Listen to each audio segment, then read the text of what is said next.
Hello friends, जो हमारी HTET series चल रही है इसमें हमने टीजीटी मैथ्स के जो क्वेश्चन डिस्कस कर रहे हैं 60 मार्क्स का मैथ आता है उसके हमने क्वेश्चन 119 तक डिस्कस कर लिए थे। आज हम क्वेश्चन 120 से शुरू करते हैं। क्वेश्चन क्या कह रहा है? A hollow cylinder tube of 20 centimetre long is made up of iron if its outer and inner diameters are 8 centimeter and 6 centimeter respectively, then the volume of iron used in making the tube। Question कुछ इस प्रकार से कह रहा है कि जो होलो cylindrical tube है कुछ इस टाइप से, जो हमारे पास 20 सेंटीमीटर लॉन्ग दे रखी है, उसने कह रखा 20 सेंटीमीटर लॉन्ग है, तो ये जो इसकी हाइट है वो 20 सेंटीमीटर है। और जो इसका इनर एंड आउटर डायमीटर है, यानी कि इसके अंदर एक ऐसे कुछ सिलेंड्रिकल ट्यूब है एक होलो, और जो इसका ये जो इनर डायमीटर है ये हमारे पास 6 है, और जो ये आउटर डायमीटर है ये हमारे पास 8 है। जो रेडियस होती है, कैपिटल वाले को कैपिटल आर मान लेता हूँ मैं, वो हमारे पास हो जाएगी डायमीटर का हाफ यानी कि 4, और स्मॉल को मैं स्मॉल से डिनोट कर देता हूँ, वो हमारे पास 6 का हाफ हमारे पास 3 हो जाएगी। अब वो कह रहा है कि वॉल्यूम बताना है कि कितना यूज़ हुआ, यानी कि ये वाला जो पार्ट है ये हमें बताना है कि कितना आयरन यूज़ हुआ है। तो जब भी ऐसे एक सिलेंडर के नीचे दूसरा सिलेंडर है तो इसके लिए हमारे पास क्या टाइप है, pi R square minus R square into H, ये हमारे पास वॉल्यूम निकल आता है। पाई हमारे पास 22/7, रेडियस कैपिटल आर हमारे पास 4 का square that is 16, small r 3 का square that is 9, and H जो हमारे पास है 20। तो 22/7, ये हमारे पास 7 और ये हमारे पास ये कैंसिल, 22×2 = 44 और 1 0, तो यानी कि 440 हमारे पास राइट आंसर हो जाएगा। तो ये क्वेश्चन यहाँ मैंशुरेशन से, ये इंपॉर्टेंट फॉर्मूले से ये हम इसको कर सकते हैं। नेक्स्ट क्वेश्चन वो कह रहा है A is twice as good a workman as B. वो कह रहा है ए जो है वो बी से 2 गुना काम कर सकता है, यानी कि उसकी कार्य करने की क्षमता बी से 2 गुना है। तो मैं कह सकता हूँ कि बी अगर एक काम करता है एक दिन में तो ए हमारे पास 2 काम करता है। And together they complete work in 26 days, वो दोनों किसी काम को मिलके 26 दिन में पूरा कर देते हैं। 26 दिन में in how much time will A alone complete the same work, A अकेला उस काम को कितने दिन में करता। तो दोनों मिलके, वो बी एक दिन में एक काम करता है, ए एक दिन में 2 काम करता है, दोनों मिलके एक दिन में 3 काम खत्म कर देते हैं। और टोटल काम उन्होंने ख़त्म कर दिया 26, तो यानी कि टोटल काम था कितना 26 दिनों में उन्होंने कितना काम कर दिया होगा, तो 6 × 18 और 2 × 6 और 1 7, तो इतना काम उन्होंने टोटल कर दिया होगा। और अब वो कह रहा है बी ए अकेला उस काम को कितने दिन में कर देगा, तो ए एक दिन में करता है 2 काम, तो यहाँ से वो कर देगा 39 डेज़ में काम ख़त्म। तो ये हमारे पास काफ़ी अच्छा क्वेश्चन था जिसमें ए की जो कार्य क्षमता थी वो बी से 2 गुना थी, तो इस टाइप को हम ऐसे करते हैं। Next question direct result based question था। If the area of a plot is 212 square yard then the area in square feet is, तो एरिया स्क्वायर फीट में निकालना है जबकि हमें स्क्वायर यार्ड में दे रखा है। तो एक रिजल्ट हमें याद रखना पड़ेगा कि 1 जो स्क्वायर यार्ड होता है वो 9 स्क्वायर फीट के इक्वल होता है। 1 square yard equal to 9 square feet. तो हमारे पास 212 स्क्वायर यार्ड कितना हो जाएगा, 212 स्क्वायर यार्ड हमारे पास हो जाएगा 212 इंटू 9, तो 9 दूनी 18, 8 एक ही ऑप्शन में है लास्ट में, तो 1908 इसका करेक्ट आंसर हो जाएगा। नेक्स्ट ये क्वेश्चन सिंप्लीफिकेशन का था, बिल्कुल इजी क्वेश्चन है। वो कह रहा है 1 - 1/2, 1 - 1/3, 1 - 1/4, सो ऑन 1 - 1/n किसके इक्वल होगा। तो हम इनको थोड़ा सा एलसीएम लेके सिंप्लीफाई करेंगे, तो एलसीएम आ जाएगा हमारे पास 1 - 1/2, एलसीएम आ जाएगा 2, और 2 इधर जाके 2 और ये 1, तो ये सोल्व होके 1/2 आ गया। तो ये फर्स्ट टर्म सोल्व होके 1/2, ऐसे ही हम इन सबको सोल्व कर लेंगे। तो ये हमारे पास आ गया 1/2, ये हमारे पास आ गया 3 - 1 that is 2/3, 4 - 1 that is 3/4, so on n - 1/n। तो अगर हम ध्यान से ऑब्ज़र्व करें तो ये ऐसे इधर कैंसिल आउट हो रहे हैं, ये कैंसिल, ये कैंसिल, ये कैंसिल, और ऐसे ही इससे पहली टर्म इसको भी कैंसिल कर देगी। ये कभी कैंसिल नहीं होगा क्योंकि इसके बाद कोई नेक्स्ट टर्म है ही नहीं, तो ये एक तो ये जिंदा बचा है और एक यहाँ से 1, तो 1/n इसका करेक्ट आंसर हो जाएगा। काफ़ी इजी क्वेश्चन थे, ऐसे ऐसे क्वेश्चन चांसेस रहते हैं आने के। Next question there are probability से क्वेश्चन आया है, there are 9 red 7 white and 4 black balls in a bag. वो कह रहा है किसी बैग में 9 रेड बॉल्स हैं, 7 वाइट बॉल हैं एंड 4 ब्लैक बॉल्स हैं। मान लो एक बैग है, 9 तो रेड बॉल हैं और 7 वाइट बॉल हैं और 4 यहाँ ब्लैक बॉल है। If two balls are drawn at randomly, then the probability that both balls are of same color। दो बॉल निकाल ली रैंडम, तो प्रोबेबिलिटी बतानी है कि दोनों की दोनों बॉल सेम कलर की आए। तो जब भी एक बॉल निकालते तो एक बॉल के लिए चांसेस अलग थे, लेकिन यहाँ जब भी दो बॉल निकालने हैं तो दो बॉल यहाँ पे सिलेक्ट करनी पड़ेंगी कौन सी दो आ सकती हैं। क्या पता दो इसमें से आ जाएं, सेम कलर है, क्या पता इसमें से आ जाएं, क्या पता इसमें से आ जाएं। तो हमें सारे केस डिस्कस करने पड़ेंगे। जब भी दो बॉल निकालने का केस आता है तो ये क्वेश्चन कॉम्बिनेशन में चला जाता है, तो हमें कॉम्बिनेशन का यूज़ करना पड़ेगा। कॉम्बिनेशन का यूज़ कैसे, हमें दो निकालने हैं, क्या पता दो 9 में से आ जाएं, यानी कि रेड बॉल में से आ जाएं। तो 9 में से कोई दो सिलेक्ट होती हैं। कॉम्बिनेशन सी मैंने यूज़ किया है, ये सिलेक्ट करने के लिए काम आता है।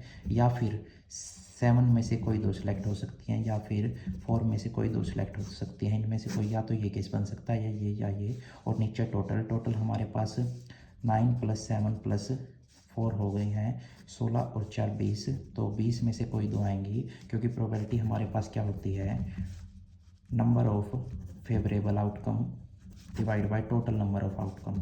ये प्रोबेबिलिटी के लिए होता है। तो हमारे फेवर में ये हैं और टोटल हमारे पास ये हैं। कॉम्बिनेशन कैसे सोल्व होता है, 9 को 2 बार खोलेंगे घटते क्रम में, तो 9 × 8 और 1 को 2 तक खोलेंगे, 1 × 2। 7 को 2 बार खोलेंगे, 7 × 6 और 1 को 2 तक खोलेंगे, 1 × 2। 4 को 2 बार खोलेंगे, 4 × 3 और 1 को 2 तक खोलेंगे, 1 × 2। ऐसे ही 20 को 2 बार, 20 × 19 और 1 को 2 तक, 1 × 2। थोड़ा सा कैलकुलेशन सॉल्व करेंगे, ये यहाँ पे 4 पे, ये यहाँ पे 3 पे और ये यहाँ 2 पे। तो 9 चौके 36 + 7 या 21 और 3 दूनी 6 और नीचे हमारे पास आया है 10, यानी कि 190 190।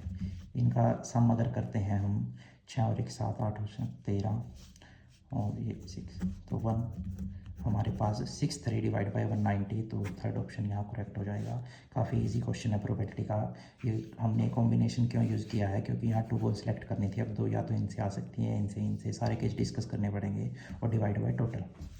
Next question, if the sum of radius and height of a solid cylinder. अगर कोई सॉलिड सिलेंडर दे रखा है, वो कह रहे हैं इसकी जो रेडियस होती है ये वाली और जो इसकी हाइट होती है ये, इन दोनों का जो सम दे रखा है वो हमारे पास 20 दे रखा है। तो मैं कह सकता हूँ r + h की वैल्यू हमारे पास 20 है। इट्स टोटल सरफेस एरिया, जो इसका TSA दे रखा है सिलेंडर का, TSA ऑफ सिलेंडर, वो हमारे पास कितना दे रखा है, 880। तो इसका वॉल्यूम बताना है, वॉल्यूम हमें फाइंड आउट करना है, ये क्वेश्चन है। एक इन्फॉर्मेशन तो रेडियस और हाइट का सम दे रखा है, एक हमारे पास TSA total surface area of cylinder दे रखा है, एक हमारे पास वॉल्यूम हमें फाइंड आउट करना है। तो सबसे पहले जो चीज़ दे रखी है उनका यूज़ करेंगे।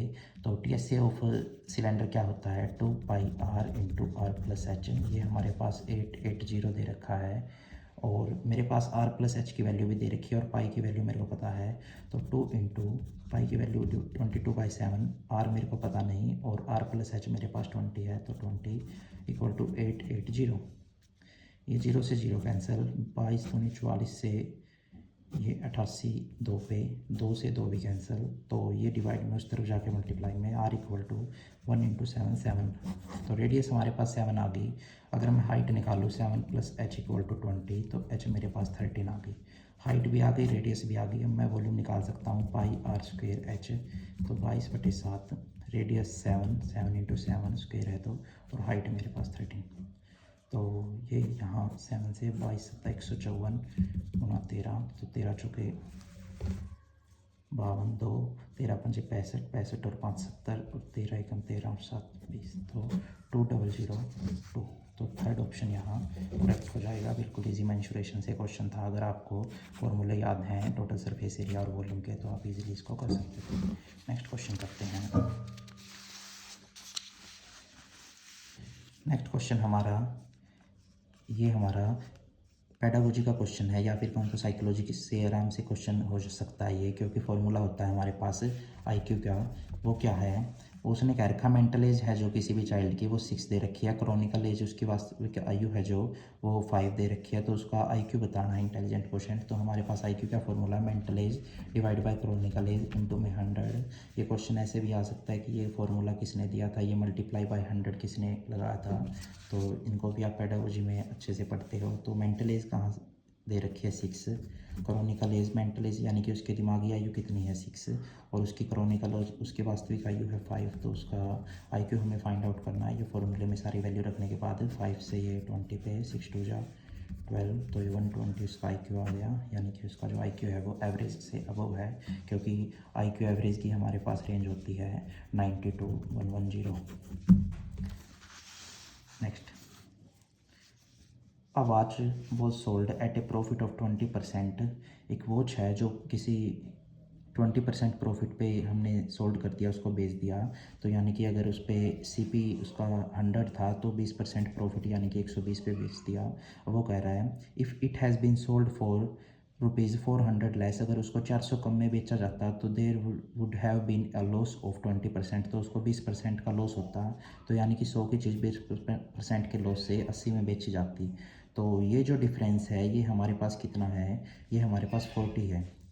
वो 40 की वैल्यू भी कितनी दे रखी है क्वेश्चन में, 400 के, क्योंकि पहले यहाँ प्रॉफिट पे बेच रहा था 20%, अब वो इतने लेस पे बेच रहा है, तो उसने कह दिया कि ये 400 कम है, यानी कि इस 40 की वैल्यू 400 के बराबर है। तो यहाँ से एक की वैल्यू कितनी आ जाएगी, 40/4 यानी कि 10। तो 100 की वैल्यू कितनी आ जाएगी, 100 गुना 10 यानी कि 1000। तो 1000 रुपये उसका कॉस्ट प्राइस आ जाएगा, क्योंकि हमने 100 के हिसाब से माना था। तो 1000 रुपये इसका करेक्ट आंसर हो जाएगा। नेक्स्ट क्वेश्चन देखते हैं। ये परसेंटेज से है, 2 numbers are respectively 30% and 44% less than a third number. 2 number हैं, 3 नंबर हैं ए बी सी। तो वो कह रहा है कि 2 नंबर 30% और 44% लेस देन है, कम है किसी तीसरे नंबर से। तो मान लिया ये तीसरा नंबर 100 है, तो पहला नंबर 30 कम है, 30% कम है 100 से, तो वो आ जाएगा मेरे पास 70। और दूसरा नंबर 44% कम है, तो 100 में से 44 अगर माइनस करूँगा तो ये हमारे पास 56 हो जाएगा। और वो पूछ क्या रहा है, by what percent is the second number less than the first number. जो सेकंड नंबर है ये कितने परसेंट फर्स्ट नंबर से कम है। तो सेकंड नंबर कितना कम है, ये 14 कम है किससे, फर्स्ट नंबर से। फर्स्ट नंबर है कितना 70 इंटू में 100, तो ये आ गया 14 पंजे 70, 5 से ये 20 पे, तो ये 20% लेस है। नेक्स्ट क्वेश्चन फिर से हमारे पास सीडीपी का आ गया, साइक्लो या हमारे पास पेडागोजी से math pedagogy. The branch of philosophy that focuses on the nature of reality is. तो वो कौन सी ब्रांच है फिलोसफी की जो फोकस करती है रियलिटी, नेचर के रियलिटी पे। तो वो हमारे पास कनेक्शनिज्म तो बिल्कुल नहीं है, क्योंकि ये तो लॉ है जो थॉर्नडाइक ने दिया था, ट्रायल एंड एरर थ्योरी, जिसमें कैट वगैरह का एग्जांपल उसने दिया था। एपिस्टेमोलॉजी भी नहीं है, ये ज्ञान वगैरह की प्राप्ति है। मेटाफिजिक्स इसका राइट आंसर है, जबकि पेडागोजी क्या है, ये हमारे पास हाउ टू टीच, ये उसके बारे में डिस्कशन करती है। तो मेटाफिजिक्स यहाँ इसका करेक्ट आंसर हो जाएगा, क्योंकि वही नेचर ऑफ रियलिटी से डील करती है। तो ये आप क्वेश्चन कर लीजिएगा।